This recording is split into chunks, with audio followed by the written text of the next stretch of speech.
घर को कोई भी नुकसान नहीं पहुंचा सकता।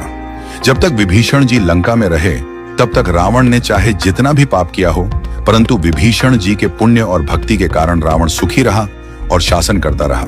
परंतु जब विभीषण जी जैसे भागवत वत्सल भक्त को रावण ने लात मारकर लंका से निकल जाने के लिए कहा, तब से रावण का विनाश आरंभ हो गया।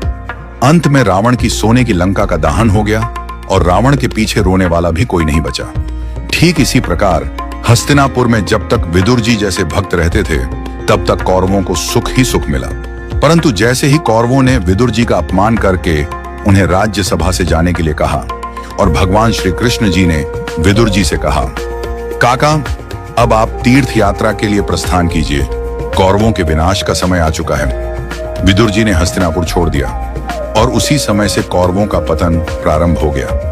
अंत में न केवल उनका राजपाट छिन गया बल्कि कौरवों का वंश भी समाप्त हो गया। इसी प्रकार हमारे परिवार में जब तक कोई भक्त या पुण्यशाली आत्मा रहती है तब तक घर में आनंद ही आनंद रहता है। इसलिए भगवान के भक्तजनों का अपमान कभी भूल से भी न करें। हम जो कमाई खाते हैं वह भी संभव है किसी के पुण्य के कारण मिल रही हो।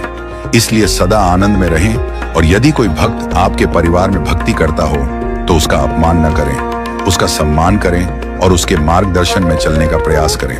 अपनी धन दौलत पद प्रतिष्ठा और शक्ति पर कभी अहंकार न करें, क्योंकि उसी व्यक्ति की बदौलत आपका संसार रूपी रथ चल रहा है। वही व्यक्ति आपका असली धन है, असली पूंजी है जो आपको भक्ति के मार्ग पर ले जाएगा। यदि वह व्यक्ति एक बार आपके जीवन से चला गया तो समझ लीजिए कि आपका सबसे बड़ा आध्यात्मिक धन चला गया और यह मान लीजिए कि भगवान आपसे दूर चले गए।